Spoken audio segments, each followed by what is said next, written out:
평안하십니까 성도 여러분. 이번 한 주도 주님 안에서 힘차게 시작하시고 또 강건하시며 기쁨이 넘치시길 빌겠습니다. 오늘 본문은 민수기 15장 1절부터 21절이고요. 제목은 새로운 목표 설정입니다. 이스라엘이 가나안으로 가는 광야 여정 중에 거듭하여 원망과 불평을 했고, 급기야 앞에 13장 14장에서는 정탐꾼 대부분의 부정적 보고로 인해 40년이나 광야 방랑 생활을 하는 심판을 받게 됩니다. 14장 끝에서는 뒤늦게 자신들의 힘으로 가나안을 정복하려는 객기를 부리다 호르마라는 지역에서 아말렉과 가나안 족속에게 패하고 맙니다. 그리하여 길고 긴 시간 동안 여러 족속에게 쫓겨다니는 유랑의 기간이 시작된 것입니다. 하지만 하나님은 그들을 그렇게 심판하시고 처량한 신세에 처하게 하심에도 불구하고 단지 그들을 절망 속에 머물러 있도록 하시지만은 않으십니다. 곧 하나님께서는 본문이 나오는 15장에서 19장에 걸쳐서 시내산에서 주신 레위기의 율법, 곧 제사법과 안식일법, 정결법 등을 다시 한번 새롭게 주시면서 지킬 것을 명령하시는데요. 이것은 그들이 긴 광야 시기에서의 혹독한 훈련을 통해 하나님의 선택된 백성답게 거룩하고 순교하는 자로 거듭나기를 원하시기 때문일 것입니다. 이런 하나님의 뜻은 15장 37절부터 41절에서 옷단에 율법을 상징하는 술, 곧 장식용의 청색 실을 달라고 하는 지시에 잘 나타나고 있습니다. 39절부터 40절입니다.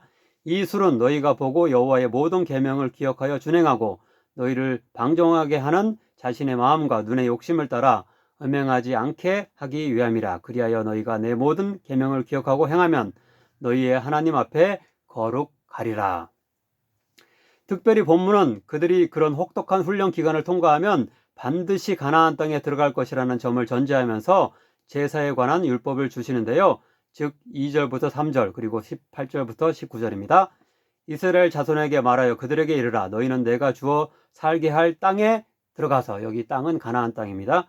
여호와께 화제나 번제나 서원을 갚는 제사나 낙헌제나 정한 절기제에 소나 양을 여호와께 향기롭게 드릴 때에, 그리고 뒤 구절입니다. 이스라엘 자손에게 말하여 이르라. 너희는 내가 인도하는 땅에 들어가거든 그 땅의 양식을 먹을 때에 거제를 드리되, 이렇게 두 차례나 가나안 땅에 들어갈 것이라는 사실이 약속되고 있다는 것입니다. 본문에 나오는 제사법이 가나안 정착을 전제로 한다는 점은 그 율법의 내용에서도 강조되고 있습니다. 레위기에 나오는 제사법에는 5대 제사 중 소제의 경우에만 곡식을 바치게 되어 있는데요. 여기서는 번제 그리고 화목제의 일종인 서원제와 낙헌제 또는 자원제의 경우에도 동물 제물 외에 곡식뿐만 아니라 기름과 포도주까지 바치도록 규정됩니다. 이것은 가나안 정착 후 곡식과 식용유의 원료가 되는 작물 그리고 포도주 농사를 지어서 그것이 풍성해질 것이기 때문에 여러 제사에 추가적으로 사용될 수 있음을 나타냅니다. 더욱이 제물로 바쳐지는 동물에 따라 그 곡식과 기름, 포도주의 양이 달라지도록 규정하는데요. 이것 역시 가나안 정착 후에 있게 될 풍성한 농산물의 수확을 전제하고 있습니다.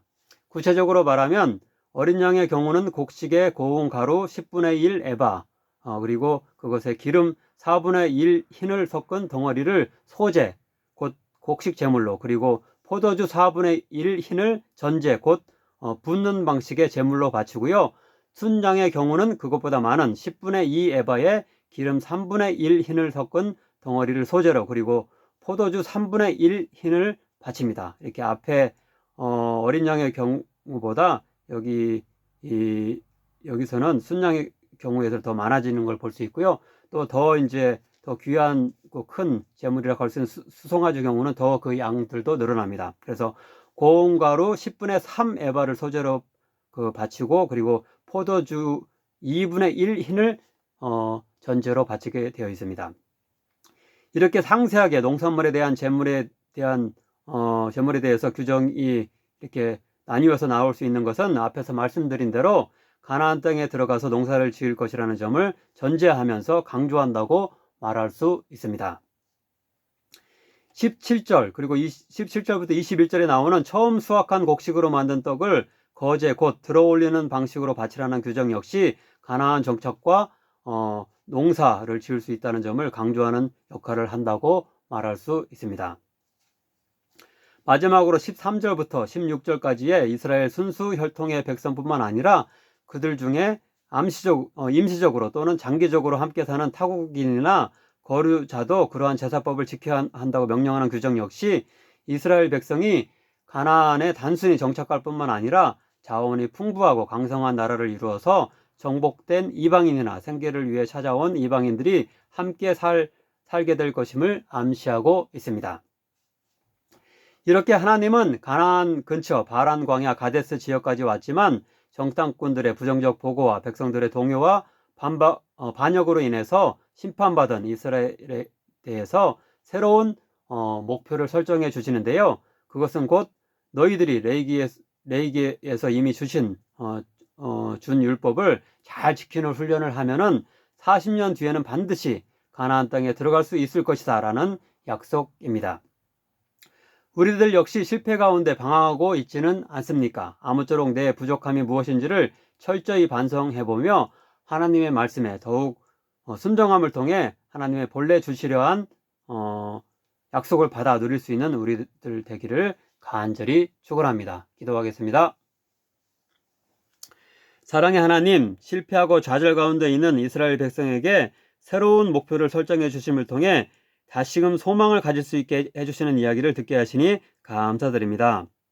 우리 역시 실패와 좌절 가운데 있을 때에 하나님의 말씀에 불순종해서 그러한 것은 아닌지 돌아볼 수 있게 하여 주소서. 다른 어떤 인간적이며 사상적인 이런저런 목표들보다도 하나님의 말씀에 더욱더 철저히 순종하겠다는 목표를 먼저 설정함으로 하나님이 예비하신 축복을 풍성히 받아 누릴 수 있는 자들 되게 하소서. 예수님의 이름으로 기도하옵나이다. 아멘.